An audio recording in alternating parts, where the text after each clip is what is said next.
Señor les bendiga en esta preciosa hora. Doy gracias al Señor por la oportunidad que me concede de compartir con ustedes la enseñanza cuyo título es La oración sacerdotal de Cristo. La verdad central dice: la oración de Jesucristo detalla su voluntad para sus seguidores.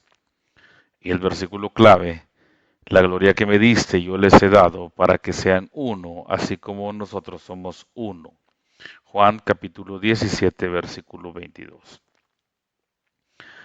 La lección de esta oportunidad está basada en el Evangelio de Juan, capítulo número 17, por lo cual quiero agradecerles que tengan su Biblia abierta en este capítulo tan impresionante que seguramente nos dejará muchas lecciones para nuestro bienestar espiritual. Jesús se acerca al fin de su ministerio y la oración por sus seguidores fue uno de sus últimos actos antes de la crucifixión. Esto nos habla de compromiso, el compromiso de Jesús con la oración y también con sus discípulos. Jesús oró por los discípulos que los rodeaban en ese momento, pero también oró por los que han de creer por la palabra de ellos. O sea, nos incluye también a nosotros, y esto pues me llena de gozo, y creo que a usted también tiene que llenarle de gozo su corazón saber que estaba incluido en esa oración sacerdotal. Hebreos capítulo 7, versículo 25, declara que Jesús puede también salvar perpetuamente a los que por él se acercan a Dios. Así que vamos a centrarnos en esta oportunidad en la oración sacerdotal de Jesucristo. Y como les decía, que pedirle de favor que tenga su Biblia en el capítulo 17 del Evangelio de Juan. Capítulo 17 del Evangelio de Juan. Versículo número 1. Jesús habló de estas cosas y entonces la palabra del Señor dice: levantando los ojos al cielo. Esa es una postura de oración. Dijo: Padre, la hora ha llegado. Glorifica a tu Hijo para que también tu Hijo te glorifique a ti. Y así sigue la oración en este capítulo. Los 26 versículos, pues dije que son de una riqueza increíble y una bendición maravillosa. Padre, glorifica a tu Hijo. Con estos versículos se da comienzo entonces a uno de los capítulos más maravillosos de toda la Biblia. Es un capítulo en el que vemos a nuestro Señor Jesucristo elevar una larga oración al Dios Padre. Es un gran ejemplo de la continua comunión entre el Padre y el Hijo durante el ministerio de Cristo en la tierra, y es una maravillosa muestra también de intercesión que lleva a cabo constantemente el Hijo en el cielo como sumo sacerdote. Cabe decir que en este capítulo tenemos ante nosotros cosas muy profundas, y no podía ser de otra manera, ¿verdad? El que pueda leer estas palabras, esta oración, este capítulo, entendiendo que son las palabras dirigidas por una persona de la bendita Trinidad a otra, del Hijo al Padre.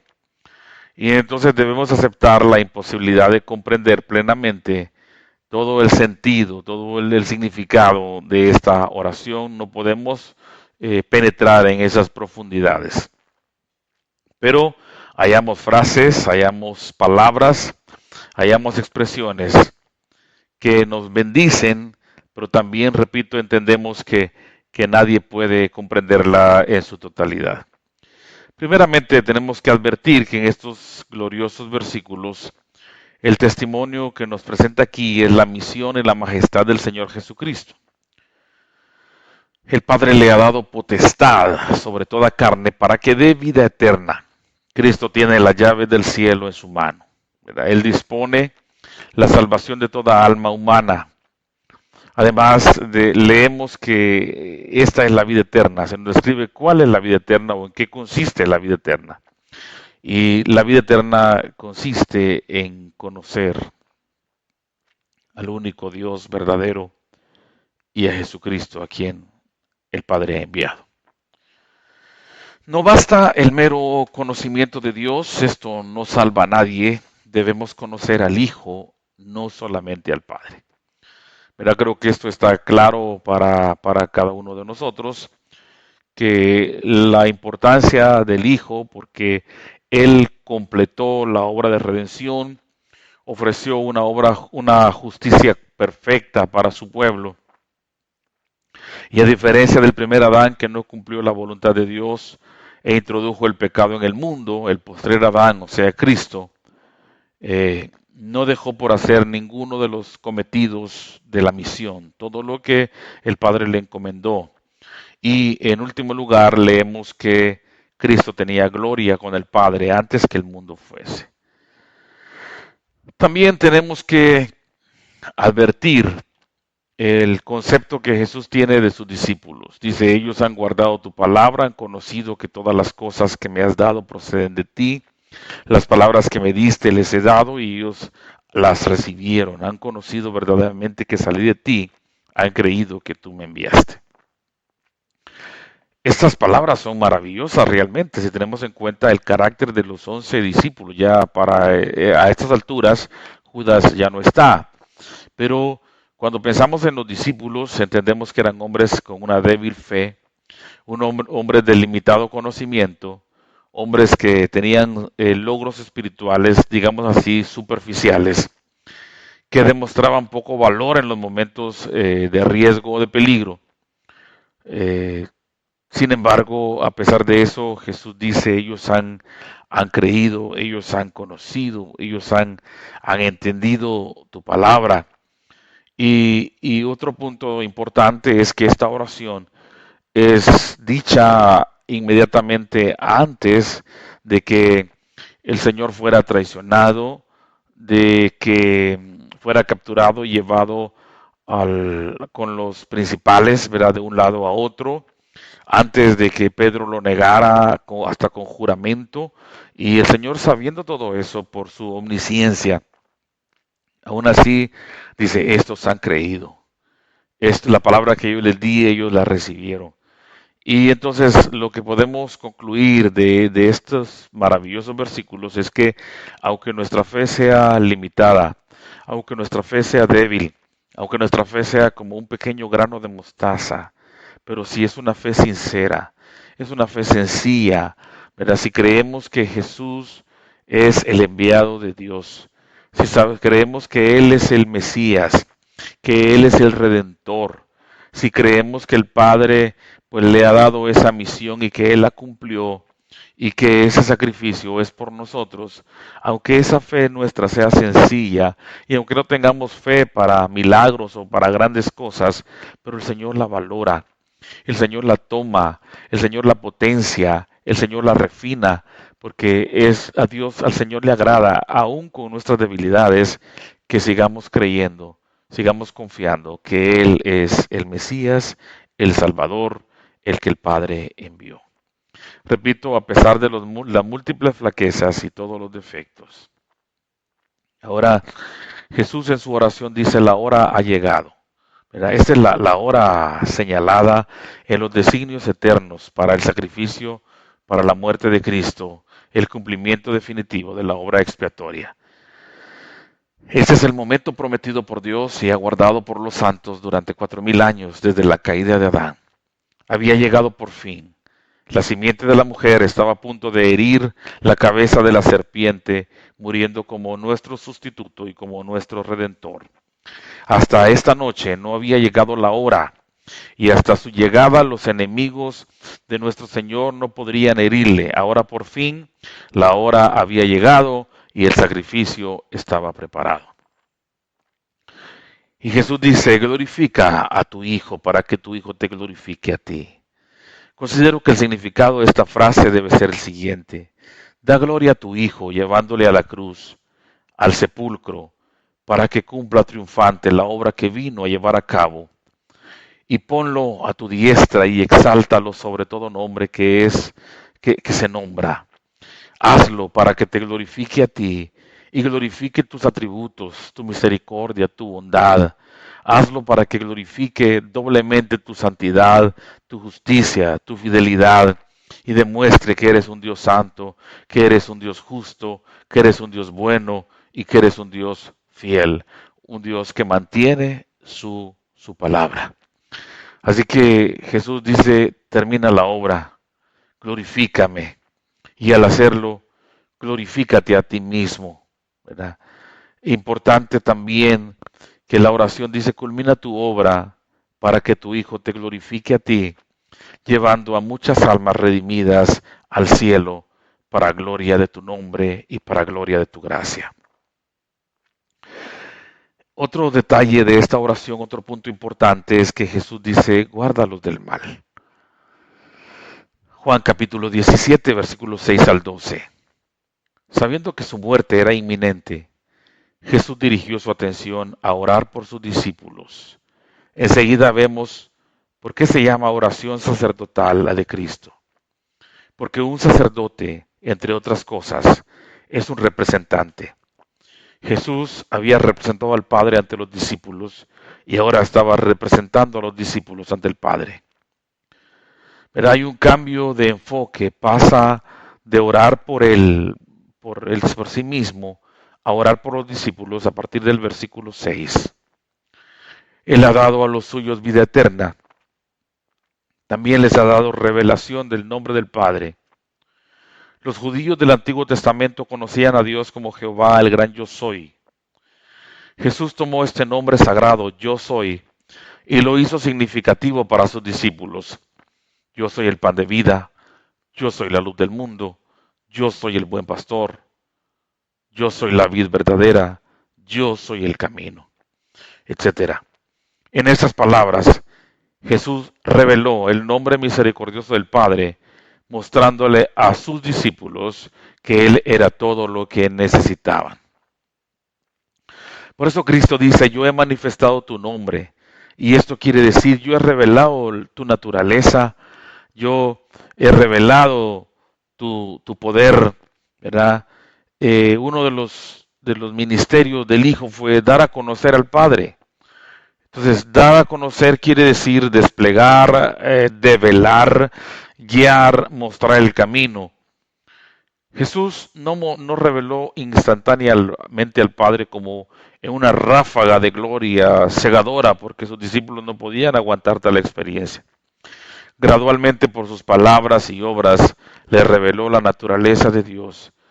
Y por eso nadie conoce al Padre sino al Hijo y aquel a quien el Hijo lo quiera revelar. Pero el nombre del Padre, repito, incluye muchas cosas más, ¿verdad? Insisto, Él es el gran yo soy. Y también es nuestro Padre.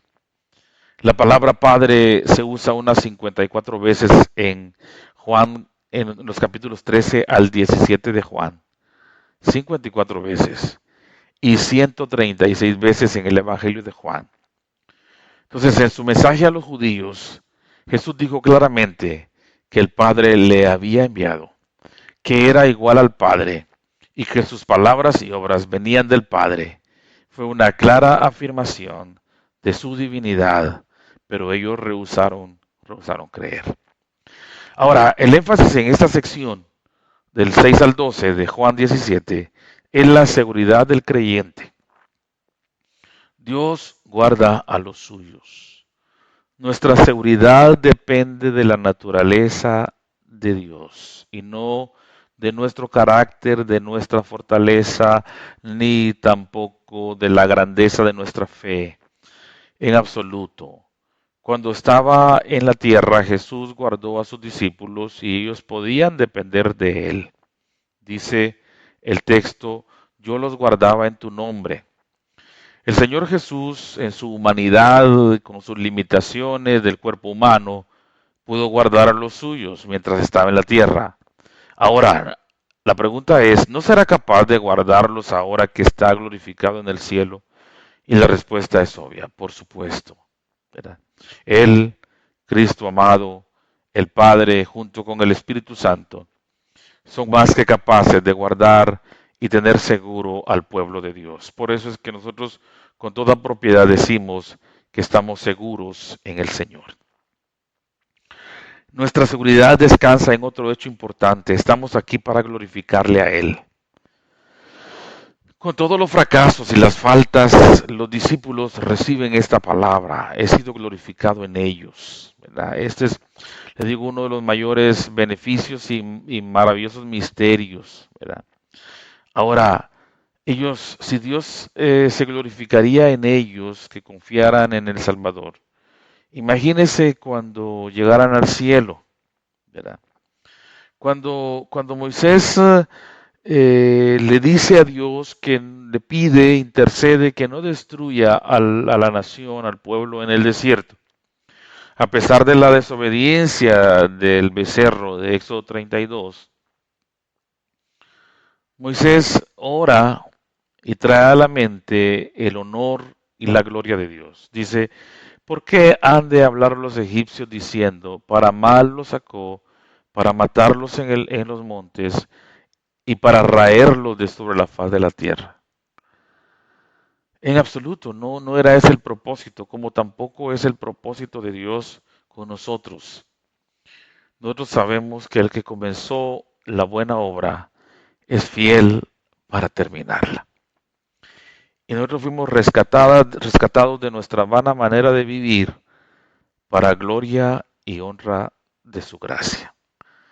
Y terminará Dios la obra cuando nosotros despertemos a su semejanza.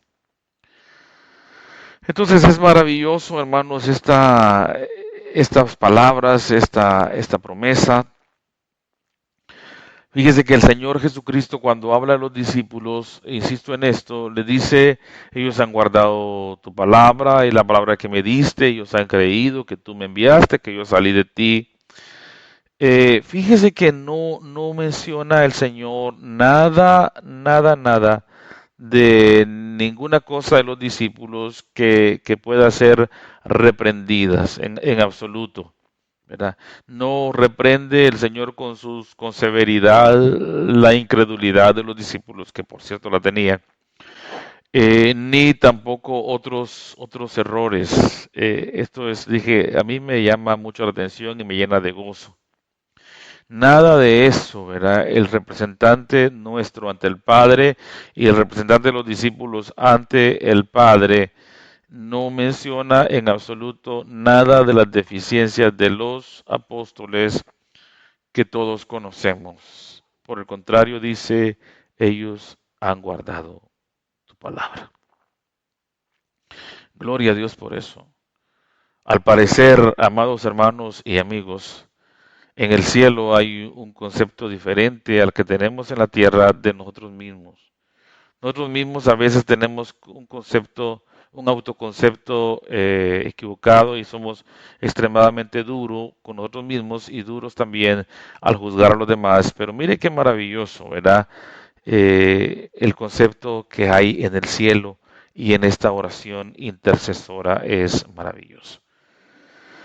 Luego Jesús dice, pide, santifícalos en tu verdad, versículos 13 al 19.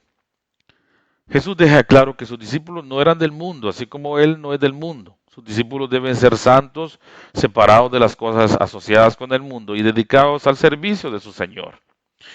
Deben ser separados por la verdad, ¿verdad? Eso es lo que Cristo dice. Cristo no desea que los creyentes sean quitados del mundo, sino que sean guardados del mal que en el mundo hay.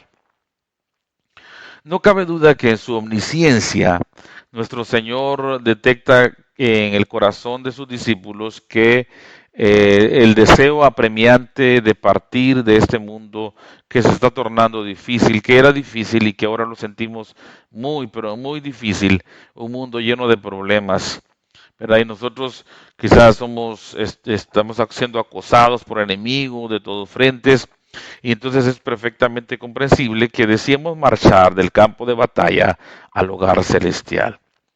Hasta el propio David en una ocasión expresó lo siguiente: ¿quién me diera alas de paloma? Volaría yo y descansaría. Siendo sabedor de todo esto, nuestro Señor Jesucristo dejó constancia de esta parte de su oración para beneficio de su iglesia. Nos ha enseñado la gran lección de que considera mejor para su pueblo que permanezca en el mundo y que sean guardados del mal en lugar de ser tomados del mundo y sustraídos de cualquier contacto con el mal. ¿Qué bien podríamos hacer nosotros en el mundo si fuéramos tomados del mundo inmediatamente después de nuestra conversión? ¿Cómo demostraríamos el poder, la gracia, la fe, el valor, la paciencia? ¿Cómo nos formaríamos como buenos soldados de un Cristo maravilloso pero a la vez crucificado? ¿Cómo seríamos adiestrados apropiadamente para el cielo? ¿Y cómo aprenderíamos el valor de la sangre de Cristo, de la intercesión y de la paciencia de nuestro Redentor? No podríamos si nosotros inmediatamente de la conversión volaríamos al cielo. Permanecer en este valle de lágrimas, sufrir pruebas, tentaciones, ataques y no caer en el pecado a pesar de todo ello es la mejor manera de fomentar la santificación de los creyentes y la mejor manera de la glorificación del Hijo. No le servimos nosotros por prebendas, por dádivas, sino porque reconocemos la gran obra que el Señor hizo por nosotros y porque le amamos. Gloria al Señor. Entonces la verdadera santificación, el ser apartado de Dios, viene por el ministerio de la palabra de Dios. Ya vosotros estáis limpios por la palabra, fuimos salvos, fuimos apartados y conforme crecemos en la fe, experimentamos más y más la santificación. Amamos menos el pecado y amamos más a Dios y queremos servirle a Él y ser una bendición para otros, y todo esto viene mediante la obra de la palabra. Entonces les digo, esto es maravilloso y también el Señor ora en tercer lugar que todos seamos uno. Juan 17, 20 al 23. Comienza el tercer segmento de la oración de Cristo. Primero oró por sus discípulos, después cambió el enfoque hacia las siguientes generaciones de cristianos que andarían en Él a lo largo de la era de la iglesia. ¿Verdad? Ruego por los que han de creer, por nosotros también. Estábamos ahí, esto es, dije, maravilloso, y Jesús se enfocó en la necesidad de la unidad. A menudo los discípulos exhibían un espíritu de egoísmo, de competencia y de desunión, y esto debe haberle preocupado y hasta quebrantado el corazón de nuestro Señor Jesucristo. Me pregunto cómo se sentirá Él cuando ve la condición actual de la iglesia, porque no vamos a tapar el sol con un dedo, no vamos a negar los problemas que son producto de nuestra carnalidad en cuanto a las relaciones humanas dentro de la iglesia misma. Todos los verdaderos creyentes tenemos dentro de nosotros mismos la gloria de Dios. Sin importe cómo nos veamos por fuera, la armonía cristiana no se basa en lo externo de la carne, sino en lo interno, en la obra del Espíritu Santo, ¿verdad? Y debemos mirar más allá de los elementos de nuestro primer nacimiento, de nuestra raza, de nuestro color, de nuestra ascendencia, y tenemos que enfocarnos en lo eterno. El Espíritu Santo dentro de la persona, que es el elemento unificador de todo, ¿verdad? Las diferencias las ponemos nosotros, pero en Cristo todos somos uno.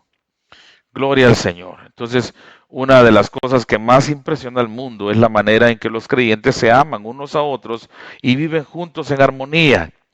Y es este testimonio lo que nuestro Señor quiere en el mundo, para que el mundo crea que tú me enviaste, dice Juan 17:21. El mundo no puede ver a Dios, pero sí puede ver a los creyentes, y lo que ve en nosotros es lo que creerá en cuanto a Dios. Si ven amor y unidad, creerán que Dios es amor. Si ven odio y división, rechazarán el mensaje del Evangelio. Jesús nos ha asegurado que algunos creerán debido a nuestro testimonio, pero debemos asegurarnos entonces que nuestro testimonio es fiel y amoroso. Algunos creyentes nos parecemos a fiscales, acusadores y jueces en lugar de ser testigos fieles, y el resultado es que los pecadores se alejan del Salvador. Bien, Jesucristo termina su oración intercesora, que bien haríamos nosotros en oración pedirle a Dios que nos ilumine y leer con detenimiento este capítulo 17, que como dije son 26 versículos y que lo que yo he presentado en esta oportunidad en absoluto no agota toda la riqueza que tiene este capítulo.